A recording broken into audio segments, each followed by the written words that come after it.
अस्सलाम वालेकुम दोस्तों, आज हम बॉलीवुड के कामयाब और अमीर तरीन अदाकार शाहरुख खान के बारे में बात करेंगे और उनकी ज़िंदगी के बारे में जानेंगे और इसके साथ ये भी जानेंगे कि उन्होंने कौन सा बड़ा ऐलान कर दिया। दोस्तों, अगर आपने अभी तक हमारा चैनल सब्सक्राइब नहीं किया तो अभी सब्सक्राइब के बटन पर क्लिक करें और साथ ही दिए गए बेल आइकन को ज़रूर दबाएं ताकि डेली आने वाली वीडियो आप तक पहुंच सके। तो चलिए शुरू करते हैं। दोस्तों, सलीम जाफर का कहना है कि बॉलीवुड के कामयाब और अमीर तरीन अदाकार शाहरुख खान तवील अरसे से बॉलीवुड इंडस्ट्री पर हुक्मरानी कर रहे हैं, ताहम वो आज भी खुद को फ़कीर मानते हैं और अपनी कामयाबी का जश्न नहीं मनाते। हिंदुस्तान टाइम्स की एक रिपोर्ट के मुताबिक शाहरुख खान कहता है, मैं खुद को फ़कीर मानता हूँ, मुझे अपने बच्चों की ख्वाहिशात पूरी करना अच्छा लगता है, मैं अपनी कामयाबी का जश्न नहीं मनाता।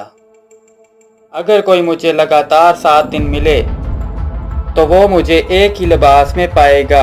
शाहरुख खान का मज़ीद कहना था कि वो खुद पर बिल्कुल पैसे खर्च नहीं करते और ना ही अपने लिए कुछ खरीदते हैं। शाहरुख खान ने इंकशाफ किया है कि उनकी कोई ज़ाती ख्वाहिशात नहीं, वो मौसीकी सुनते हैं तो स्पीकर नहीं लेते।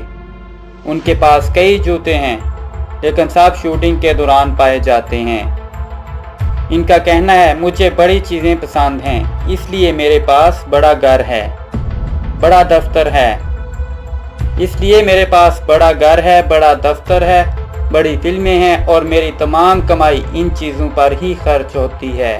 कामयाब अदाकार बनने पर शाहरुख खान ने फिल्मों से हटकर कई कारोबार किए, जिसमें एक स्टूडियो उनकी IPL टीम और दूसरे ममालिक में जायदादें शामिल हैं। इस हवाले से शाहरुख खान का कहना है, मुझे महसूस होता है कि मुझे कुछ नया करते रहना चाहिए और हारने से कभी डरना नहीं चाहिए।